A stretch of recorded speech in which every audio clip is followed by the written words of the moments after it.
Welcome and welcome back to the Marketing Made Inclusive podcast. I am so excited for this episode because I have what I'm calling a inclusive marketing OG with me. We were here before 2020. Yes. I am joined by the amazing Sonia Thompson. I want you to introduce and just talk about what you do and let the people know everything about you. So I'll give you the floor. Oh, thank you. I'm Sonia Thompson. I'm an inclusive marketing coach, strategist, and consultant. And yeah, I've been in this space. I would say I started in it 2017, but really decided to go all in probably like 2019. Mhm. And basically, I am somebody with a lot of differences. And that's how I got started, really talking about inclusion from a marketing standpoint, because I am have very often been a frustrated consumer because of my differences. I'm a Black woman. I follow a gluten-free diet for health Mm, reasons. mhm. Now I was an expat for a while. I lived in Argentina. My husband is Argentine, so we immigrated to the US 2 years. Well, he immigrated to the US. I moved back to the US 2 years ago. So we have this intercultural, interracial marriage. We have in a biracial, bicultural, um, bilingual daughter, right? So there's a lot of things going on, Mhm. that for me, it's not just about my career, my profession. Like I live it on a daily basis. So it's just been an interesting, fascinating experience that one, I was already sort of leaning into it from my career because I focus a lot on customer experience. But really, as I started diving into more inclusive marketing, I realized that customer experience and inclusive marketing aren't two separate things. They go hand in hand, like they're inseparable twins, right? So Mhm. yeah, like I've just been in this space for a little while. It's interesting to see more and more people getting into it. So I'm excited about it. But at the same time, I kind of have some trepidation as I look at more people getting into it, because I don't think that everybody's fully quite understands the weight depth of what inclusive marketing really means, why we're doing it, and what it feels like on the other side of it. It's not just something that we're doing, but like as consumers, this is our lives, right? Like the stakes Mhm. are higher for us. So there's a lot more to do with it versus just like, I think some people think it's more just about changing up some photos and things like that, and it's not.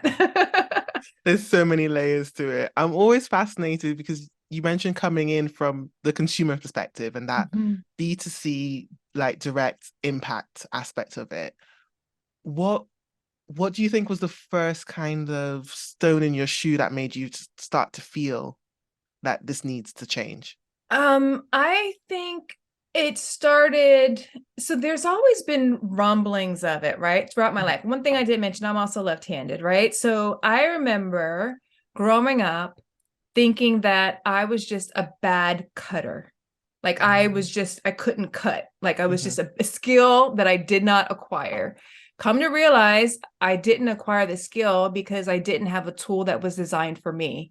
The scissors were made for right-handed people, and whenever I tried to do it with my left hand, it didn't work. Mm-hmm. It was a hot mess. And then whenever I switched to my right hand, it still was a hot mess because I'm left-handed. Like I'm not meant. So like those were the inklings of the frustrations where I started like later on connecting the dots. Oh, like this isn't a me problem thing. This is like a marketing issue. Right. And then I would say later on, more into like late teens, adulthood, it came around seeing needing stockings, and not being able to find nude stockings that actually Relatable. matched my skin tone. So again, going around looking a hot mess in stockings that like just did not match, and just feeling like why does it have to be this way? And I think I really, but just being frustrated because there weren't really other options.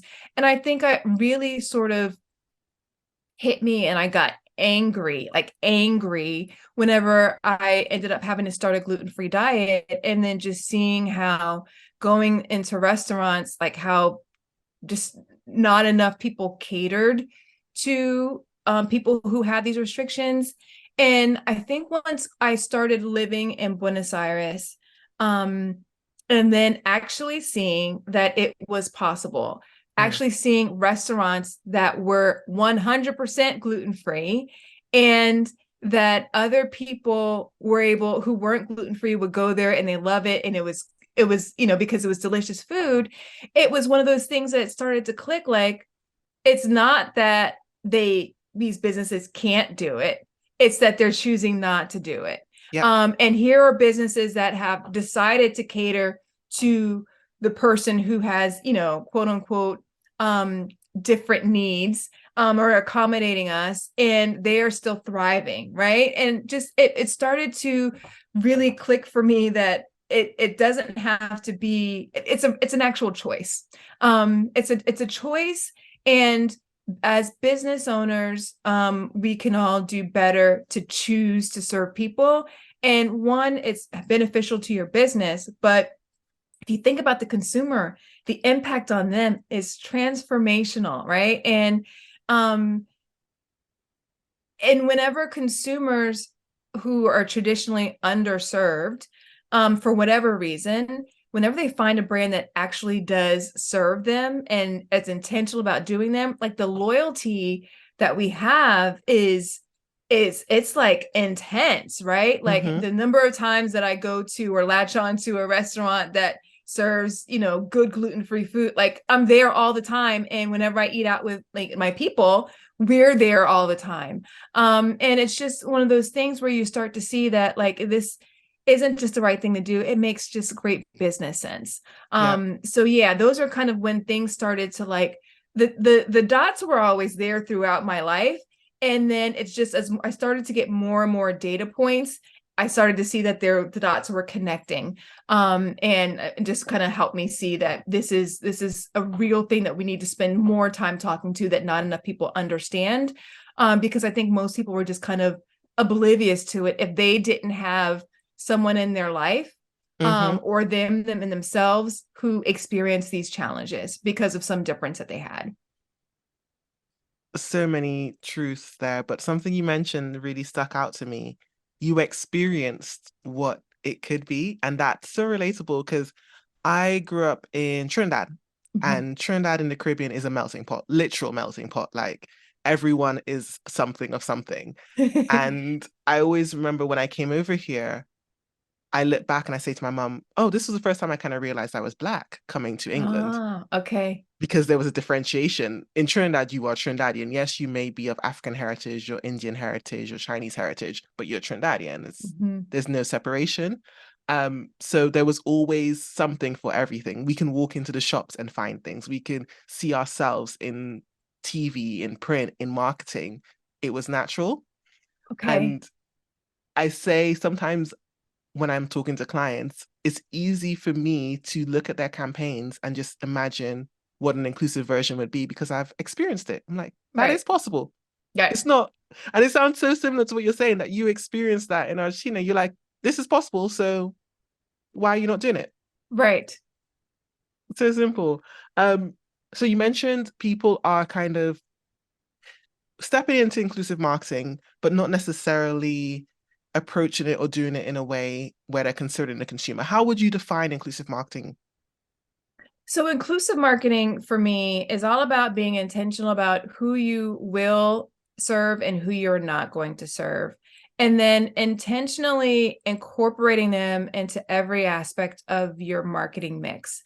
Mhm. And it's the being intentional part who I see a lot of people feel like inclusive marketing means that you have to serve everybody. And it's a nice thing to do, but it's unrealistic for most businesses because there's so many dimensions of diversity. But where I see people, and it becomes a bit of a pet peeve for me, but like I think where they struggle to understand the depth of what really being inclusive is that they want to do it purely on the side of we want to serve more people to get them to buy more of our stuff, not in that we're truly inclusive. So we're going to build teams that are representative of the people that we want to serve. We are going to actually do something to support the communities, and serve the communities and lead them off better, and address some of these inequities that exist that, cause them to be underrepresented or underserved in the first place. They're not necessarily addressing all of those. They're just, how can we how can we get this community to buy more of our stuff? And I think more and more consumer, and it's nice to have more people sort of interested. I kind of liken it to, it's like whenever somebody didn't invite you to their party, Mm-hmm. And they, for years, you just were never got an invitation to their party. And then all of a sudden, one day they came up to you and it's like, hey, you want to come? And their expectation is that, of course, you're going to want to come. Mm-hmm. But more and more consumers are like, you didn't invite me all these, like, why should I all of a sudden feel like want to come? Like, just because you invite me doesn't mean that I'm interested. And I think that a lot of times brands kind of take that approach where it's a feeling of entitlement, that all I have to do is, start getting some attention to people from these communities. And of course, they're going to want to buy our stuff, right? Like, of course, they want to kind of, give us their attention. And it's not really that. And I think that people don't understand that our expectations as consumers is that you have to do more to earn our trust. Like the people that we're already buying from, that we're super loyal to, they've done the work because they've been intentional about serving us when nobody else was. Mm-hmm. And they understand us, and they've done the work to make us feel like they belong. And that really is at the heart of it. Whenever I talk about inclusive marketing, belonging is really the goal. And it takes a lot to make someone feel like they belong. It's not just about doing things at a superficial level. For like me to feel, and belonging is like a universal need that everybody has. And we all might not be able to describe what belonging is, but we know it when we feel it, because we felt it in different aspects of our lives. So whenever you feel it from a business standpoint with a brand, from trying, and consumer point of view, but also from a brand and their values, or as an employee, like we know what belonging feels like. And that's more and more how we're deciding of who we're going to be loyal to and who we're going to, give our money to and our attention to, or our resources and our time, like, our expertise. It comes down to that. So it's really interesting on that aspect of belonging, because I guess the way I would see a marketing team being able to make consumers feel belonging and belonged into their communities, understanding it. But one of the things I kind of say to clients is that they can implement inclusive marketing even if their team isn't diverse. Mm-hmm. What is your view if if they're not making any effort at all internally to make their team diverse? And do you think they can still do that? They can, if they have a deep degree of intimacy with the people that they're trying to serve. Okay. And that deep degree of intimacy generally comes through proximity, right? So it's not saying that if you're a team of men, like you really serve women? Yeah, you can. Mm-hmm. You probably be better off if you have some women on your team, of course, because there are aspects of the experience of being the woman that no matter how much research you do, you might not be able to really get that nuance and understand it fully. Like it's helpful to have that degree of intimacy that really make things click.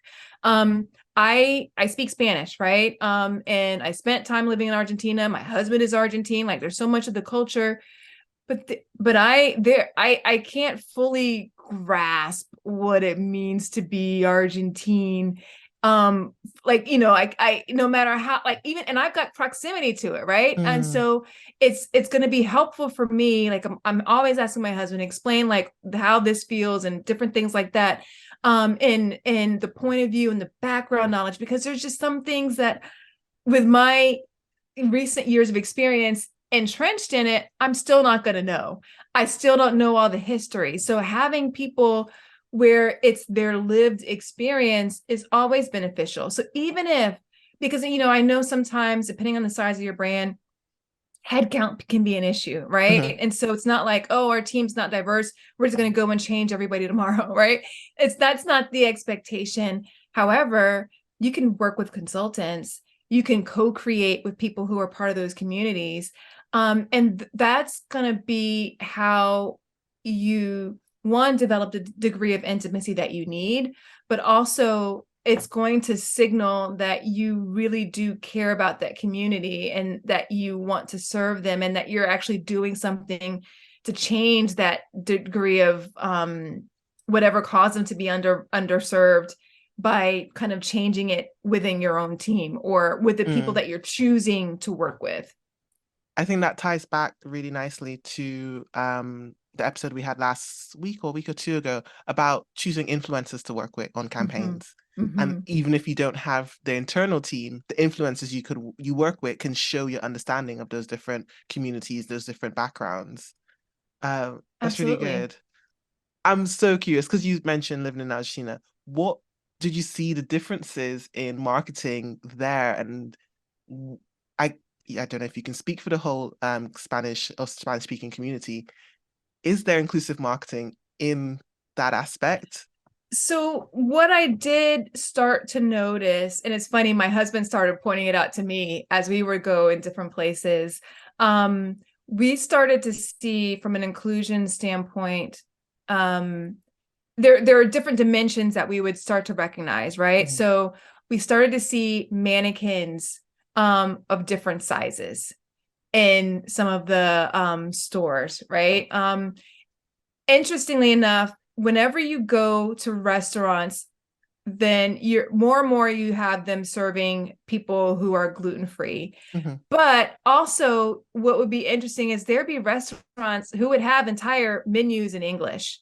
So of course, everybody speaks Spanish, but the population speaks Spanish, but there would be times where underneath it, they'd have the English version of it, or they'd have an entire menu apart, like, that they would bring and sit on the table because they would hear like me or my friends sometimes speaking in English. They just bring you the English menu. Um, and those are little things that they would do to show that they're prepared. But like, think about here in the US, like, we do not. Spanish should be It should technically. be, right? Like, we do not, like, you go into a restaurant, it's not that you have, a menu in English or it written in both languages, unless it's um a Latino specific restaurant. You know what I mean? Like, Mhm. because then they're gonna have them both languages. So those are the different types of things that we would see. I remember whenever we went to Argentina last year, we were coming back and we were in like at the airport restaurant, and we were looking at I was looking at the menu and I took a picture of it. The menu is written in Spanish, English, and Portuguese, because those are the three primary languages that you're going to find if you're going to be in Argentina, right? Mhm. Or the tourists that are coming. That covers a lot of bases: Spanish, English, and Portuguese. And it was just there, and I was like, look at that. Like, it didn't take that much effort. It doesn't require you to necessarily change your servers and things like that, because you can just point, right? This is what I want because it's in your language.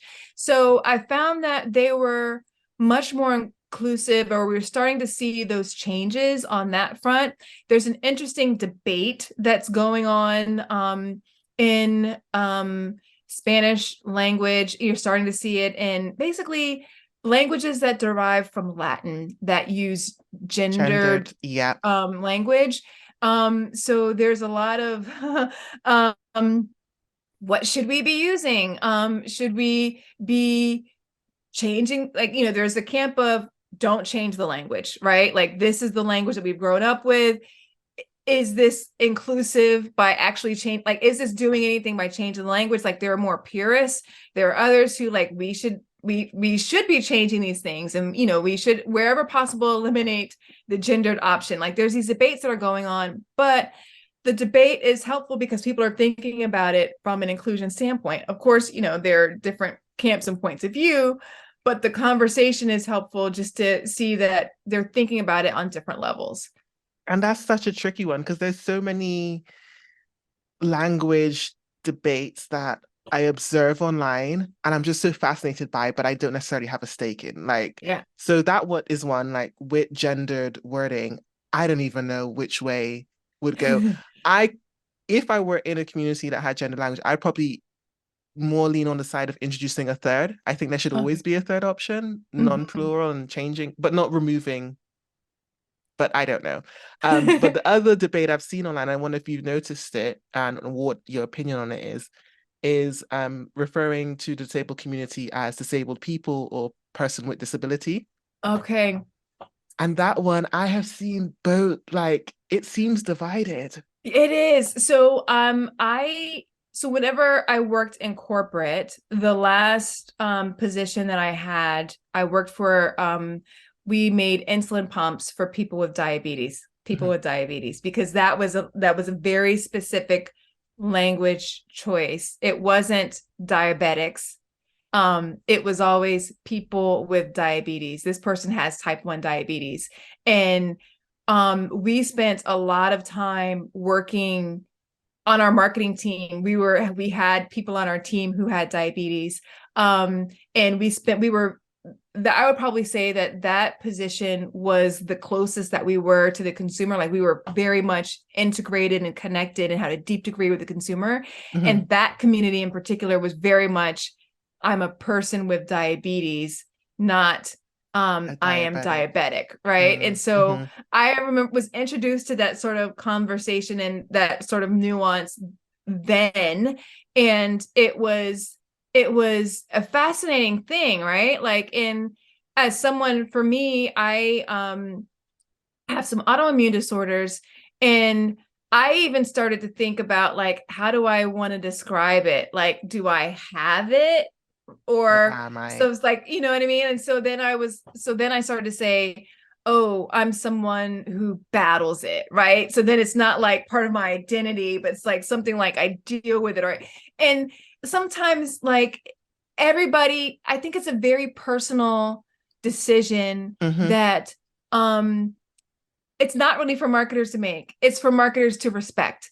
And knowing that there's probably not going to be a right answer. Going back to the language thing, somebody's always going to be upset. Somebody's always going to be like, this isn't right. Mhm. So as marketers, it's going to be, let's listen to what the people that we're serving and people in the community are saying.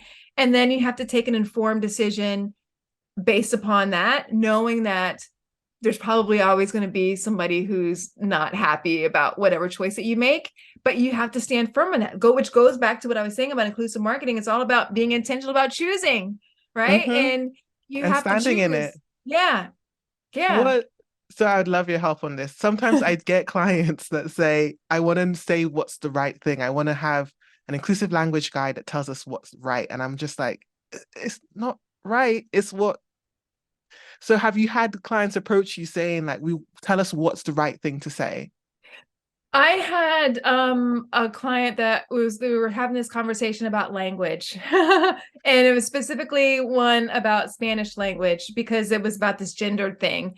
And again, my counsel was to them is like, you have to choose, because again, what they listened to a group of people, and they changed everything to um be gender neutral, but not gender neutral in the sense that um they use it with like the newer I think it was like, instead of saying Latino, Latina, they said Latine, right? Mm. Which is the newer gender neutral way of saying it, with an E. Latine? Latine with an E. Oh, what? So is Latin X not anymore? Latinx is something, it's different. So I remember having this conversation with my husband. I'm like, what do you think of this term? And he's like, what is it? Like, what does it even mean? Like, he had no idea what it meant. He had never heard it before. It wasn't part of his circles. From him, it was something that people in the US who weren't from of Latino descent were calling people of Latino descent. Now I started to dig into it a little bit more. And it really did generate from the Latino community, but it's there's still, I think I saw some research by Pew from Pew Research saying that only 4% of the population would ever say that when referring to themselves. They hadn't heard of it. Like, it was just what is that? So it's very sort of divided. Like, so I think you're either going to have people saying Latino, Latina, right? But then you have a very different, smaller group, right? Who is going to say Latine, because that is like the newer gender neutral version of it. But Latinx, if you think about like grammar of how it works in Spain, like it's not an option. It's not an option, right? Yeah. Like it's like my understanding of it, because clearly I'm not a grammarian, and Spanish is not my first language, but my understanding of it, like, you wouldn't see that in any other form. It's like whenever you see people writing women and they I was just change the about to E to say an to the X, E to an it's X. like that. Like, and I think the intentions are right when people are doing it, but there's some offense that people have, like, why are we doing this? Because then it brings in a whole different sort of can of worms as you're thinking about the trans community, and it just gets very complicated, right? So then it goes back to, you have to choose. So I have a translation team that I work with, and we offer this as a service, and what we do is we use gender neutral language wherever possible, not in the sense that we're changing the meaning, right? Adding like the Latine, we're not changing it that way. We just reword a sentence so that gender isn't necessary. Okay. So we take that context out of it. Sometimes it makes it a little bit longer, but we eliminate, in a lot of cases, the debate. Now, we had an instance recently where the team was translating some legal document, and so they're like, we couldn't avoid it because it would have changed the meaning completely of this document, so we left it as it is. But we're just advising you, like, in this instance, it was more trouble it wasn't the right thing to do for meaning, because when you're translating, meaning and understanding is the most important. But it's just a matter of, like, as a brand, you have to make your own guidelines, right? And making those guidelines, no one can tell you if it's right or wrong. You just have to choose. It's like whenever Unilever a couple of years ago decided, we're not going to use the word normal in our personal products or beauty brands, because normal, who decides what normal is? What is normal skin? What is Right. normal hair? What is Right. Right. And it was, from their research, they realized people were feeling bad about themselves if they needed something that wasn't labeled normal on the box, right?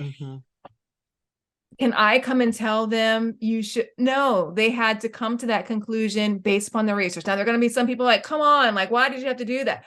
But they had to take that decision based upon their values, based upon, their commitment or their intimacy that they have with the consumer and how they felt, and they took a stand and they went with it. I End of story. wonder, but I wonder if I don't know if you remember the Dove advert that kicked up a little controversy, where they had a white woman standing in front of a representation of a skin and image and background, and it had normal over her, and then the black woman was standing in front of image and it said dry skin, and the commercial kept referring to normal as good, showing the white woman, and then bad as black skin. Probably, of all the kind of recoveries, Dove has made the biggest recovery in terms of their representation. But that comes to mind, that's how they used to use normal, like, oh, normal, or you have the problem, or you have this. Right. And it sounds like, because the normal thing, like, who defines it, but it sounds like they had just some other unfortunate, like, it wasn't just about the word, it was the visuals accompanying that took on a completely different meaning and all this different weight, etc. It's like, no. And so then it becomes not just about the words, it becomes all of the campaign and goes through the cultural intelligence that you have to have. I remember I was listening to your podcast talking about the H&M example, right? Because if they had used the word, that shirt, the monkey, coolest monkey in the jungle, on a kid, on any other child besides a Black child, it wouldn't have been an It issue, would have been right? fine. But it's just, that's why having the cultural context is so important, and why, going back to what we were saying before, having people on your team who have lived experiences, who are part of that community, will be able to help let you know this isn't okay. Right, like, and to warn you about like things that could be easily missed if it's not your experience, right? It's not your day to day. I fully agree. And I will always add to that and data. Because I feel like in that H&M example, I always imagine somebody would have said something, Mm-hmm. but they would have been like, oh, it's not that deep. But as if they could have showed them, hey, here's some data of all the times this went wrong, or here's some data of how this impacted X or whatever. Yeah. It could have backed that person's. Because another campaign, I don't know if it was H&M. No, it's been a few, but another campaign came about. Yes, it was London knife crime. Okay.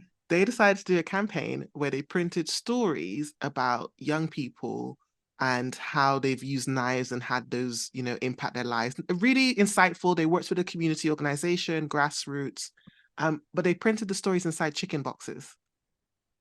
Oh. And it was just like fast food chicken shop. And everyone's just like, what are you trying to imply here? What are you, what are you trying to Yeah. say? What The stereotype doesn't quite work it so doesn't well. fit. And Yeah. every Twitter went crazy. They found the agency that created the campaign, and there was one Black person on their team, and that person was very junior. And unfortunately, her picture was next to the office dog, and Twitter just went ham. They were just like, "Oh my gosh, this shows how much you respect people and so forth." Oh. But it always reminded me that even when the person who has the knowledge and lived experiences in the room, it's sometimes so difficult to get them to believe. I think we get so much privilege being able to come in from the outside, and literally that's Yeah. our title. Like I said, I Right. go in to say the things your team wants to say to you. Right.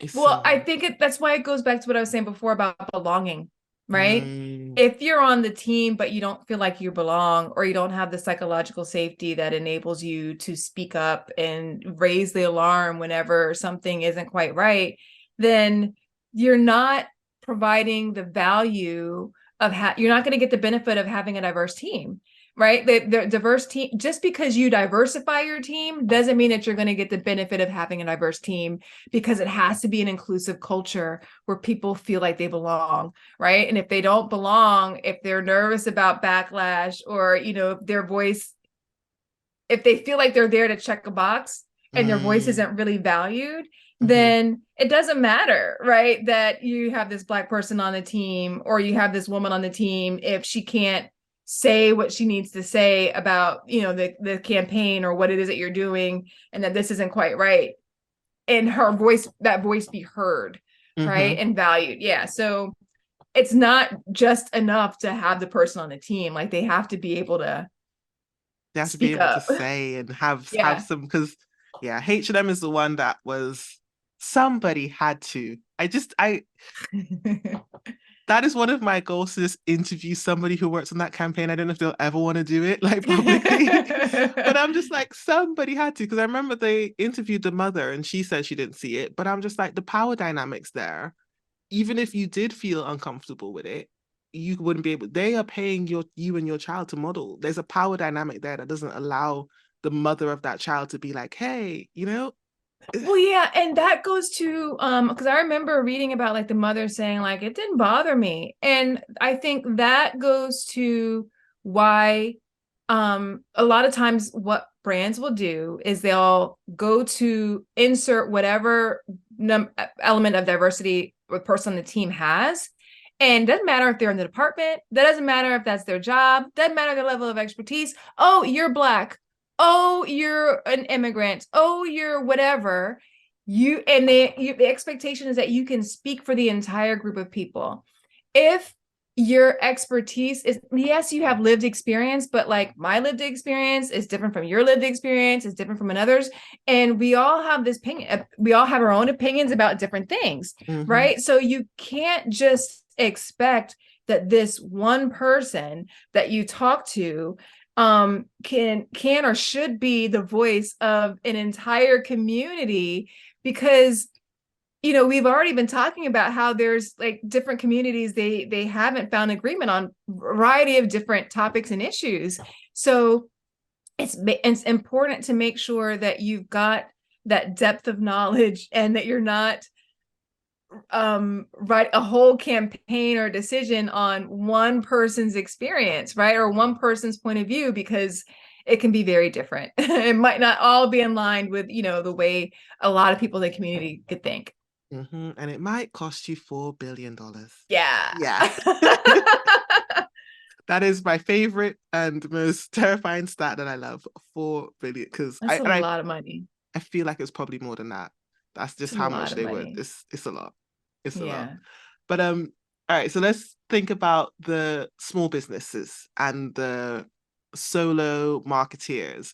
Are there any tips you'd give them about approaching how to start getting that closeness to their customers, how to start making their customers feel like they belong when they have limited resources? It goes back to me for customer intimacy. And what I like to say, and what I advise people is, you really need to expand your circle of influence. And it doesn't always have to cost money to do that. Sure, market research is helpful. Maybe you can't, hire new people right away, but you can follow different accounts on social media. You can have a coffee chat with somebody. You can listen to different voices in different podcasts, or watch different shows on Netflix or TV. You know what I mean? Like, to get a perspective that is different from your own. So if you want to know more about the LGBTQ plus community, and you don't have anybody in your circle, and you don't feel like you have a market research budget, there are some books that you can read. There's some Twitter and TikTok and Instagram accounts that you can follow that will give you a degree of education and foundation, not just about like, this is how we feel about this, but just like insert yourself into the community as like even a fly on the wall, and like be a participant, right? I remember whenever I worked in that team where we were, making insulin pumps for people with diabetes, there was a guy on our team who would join Twitter chats that people in the diabetes community were having. And he wasn't saying anything. He was just like tuning in and listening. And he learned a ton, right? Just from being there and being present.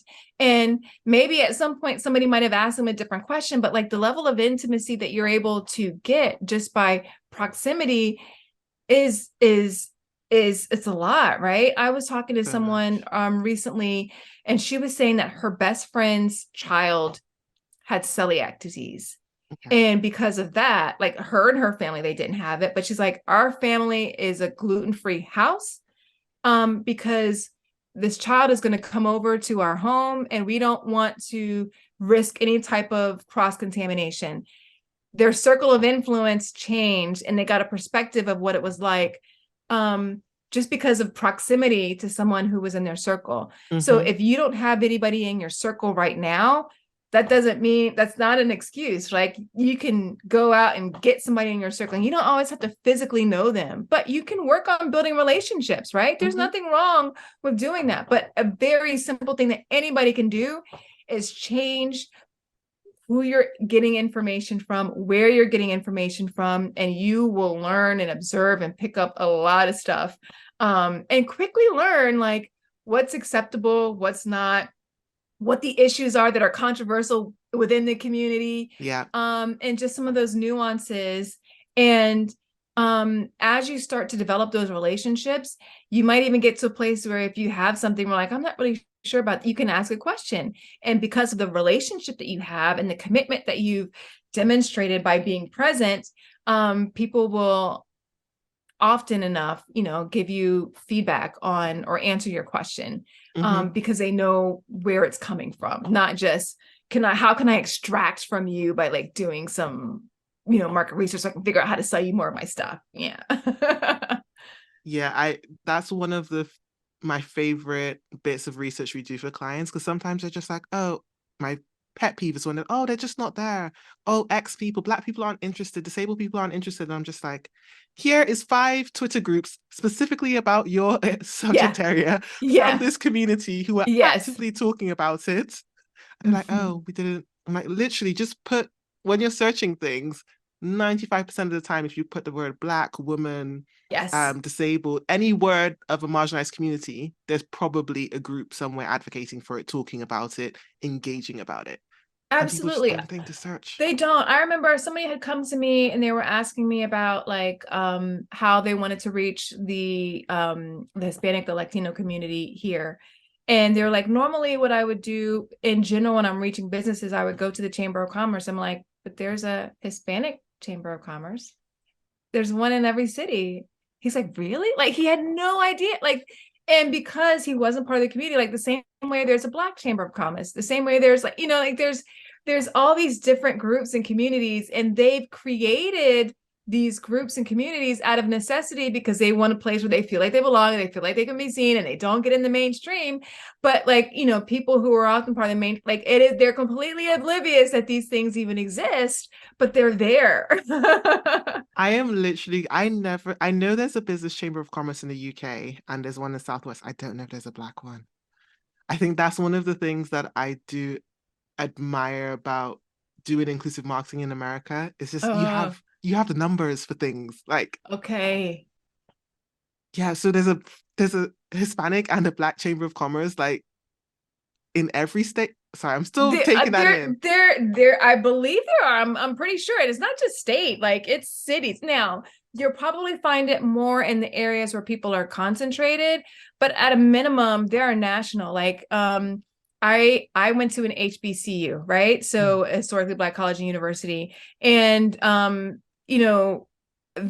remember from going to an HBCU, just getting connected to different organizations. Like there's like a Black MBA association, right? There is a National Black Association of Accountants. There is association for Hispanic engineers, right? Like we have all of these things that are very specific to whatever group, national and chapter level, right? And that's a very US thing because we're accustomed to like, let's find our belonging. Let's find these spaces. If we don't feel like we belong in one, we're going to go create ours in another. And so, yeah, I think that it's very rampant here. Yeah, I think so I've just found the UK version, but it sits within the London one. So I Okay. think that's probably I don't want to say, but I have yet to find something that's truly standalone. And if there Oh, is, there's only one. okay. Like, Okay. so that's so interesting. Yeah, you would go even on college campuses, like traditional, that aren't like an HBCU, like more traditional campuses. You're gonna find like an Asian student union, a Black student, like there's different groups. Think of them like employee resource groups, but just out and about in different, Mm. industries, areas. Yeah. The university ones we definitely have, but yeah, outside Okay. of that, I've always been like, because it's fun joining a networking environment and stuff like that. But sometimes you just want to be like, hey, let's just, chit Yeah. chat rather than Yeah. specific sales. Yeah. Anyways, that was a tangent. So I'm also fascinated by some of the differences I guess from what you've seen online. How do you see inclusivity, if you see anything coming out the UK? How is that seen in America? What is the perception? Hmm. I think that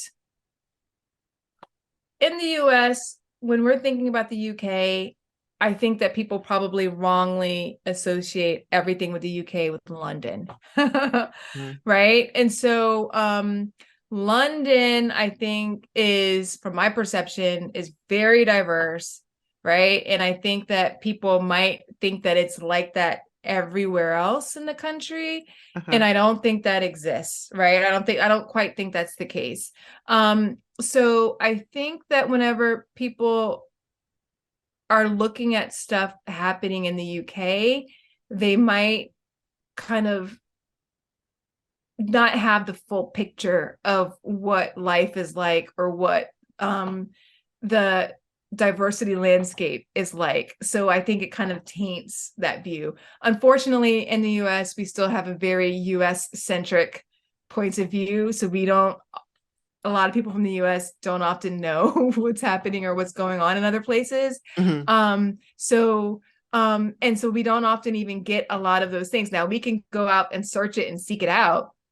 But I think from what we've seen, it feels like there's a lot more diversity going on. And I don't know if that's the truth or if that's just what is represented on like TV or movies, or, you know what I mean? Or in like, the media. I think it's more than is exported.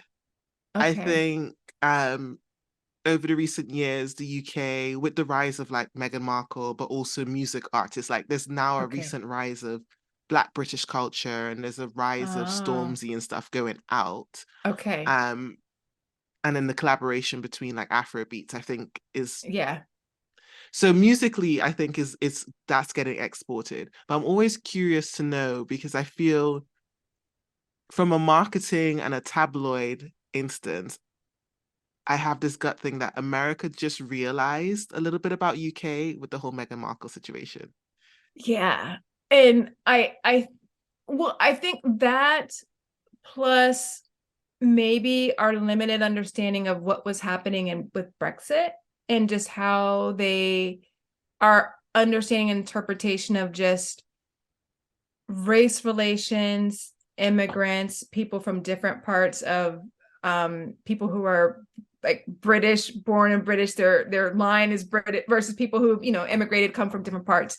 And I think that the race conversation as it related to Meghan Markle was a bit of a surprise. But also, if we think about the US, race is a conversation that we have always. Okay. And I say that, and I didn't realize it until I lived in Argentina Hmm. and realized how little I thought about race.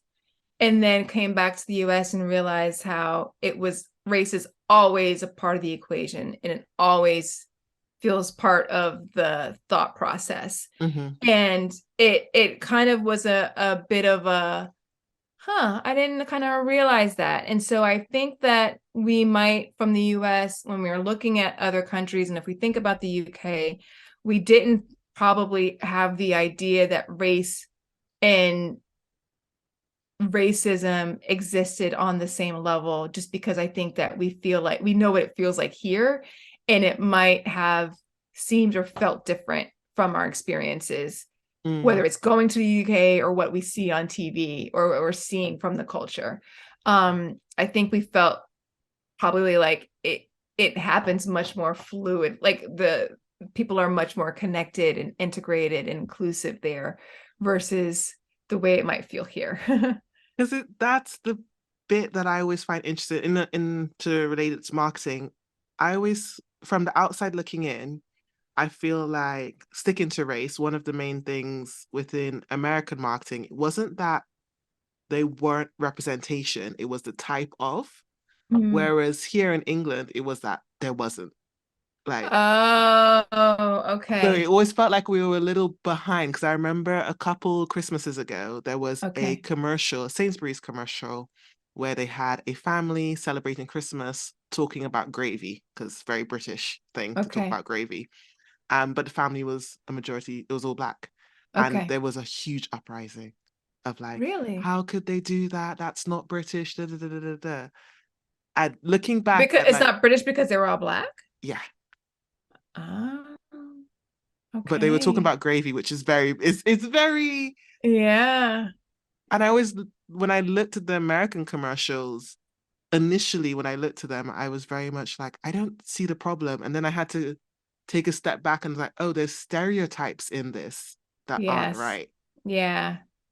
Yeah. No, I think that, so we still have to work on representation here, because we've seen it more so in things that popped up when we've had like they recasted Little Mermaid and it's a black actress, Yeah. right? They just recast Tinkerbell and Peter Pan and it's a black actress. And people are like, this doesn't feel right. This doesn't seem right. And it goes back to we need to work on changing the narrative. Oh, there was a commercial a couple of years ago with Cheerios where Yeah. they showed it was an interracial family. It was a little girl. It was the whole title name of it was called Gracie. And Gracie's mom was white and Gracie's dad was black.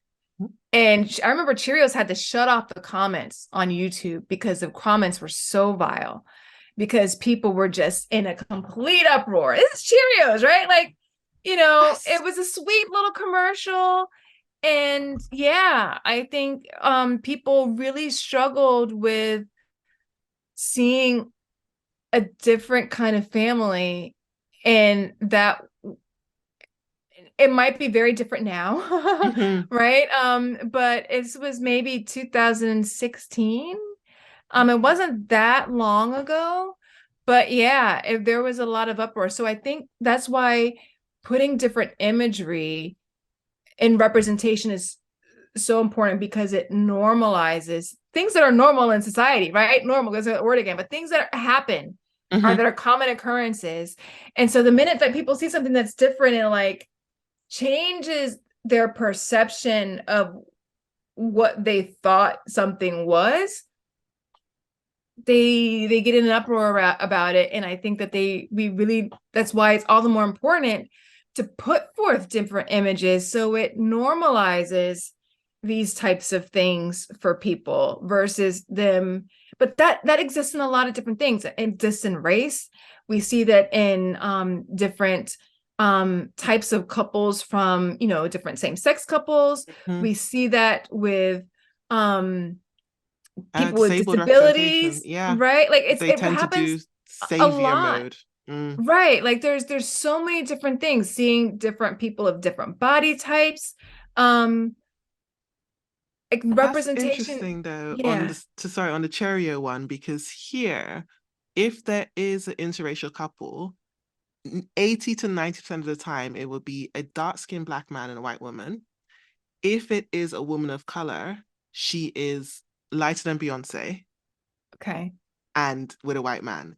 It's never a dark-skinned black woman represented with a white man.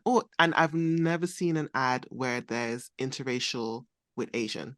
And we have very little East Asian representation on TV here as well.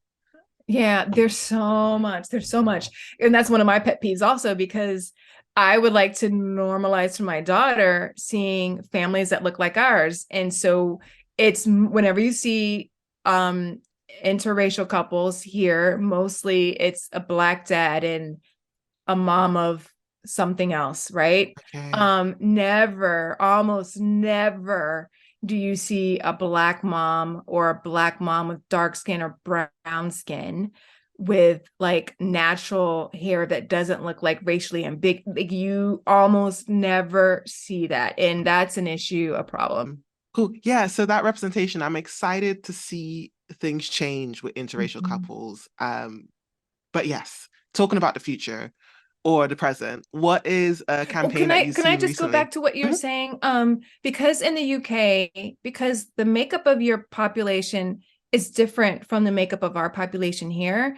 And I just think it's important for brands to understand what the population is of where you are, and you should be showcasing that in your representation. It's not like there's no formula, right? But you should more, but I do think it's important whenever to over index Mhm. sometimes on that representation that we're not accustomed to seeing, because we need to make it more common to be Mhm. able to see that. And so over indexing is the way to sort of course correct it right now, because it's just so rare, which is why you probably had that such bizarre reaction to the black family talking about gravy, right? Because they're so not used to it. It was just, yeah. I Yeah. always get excited for the Christmas ads because I'm just like, okay, what's they gonna try?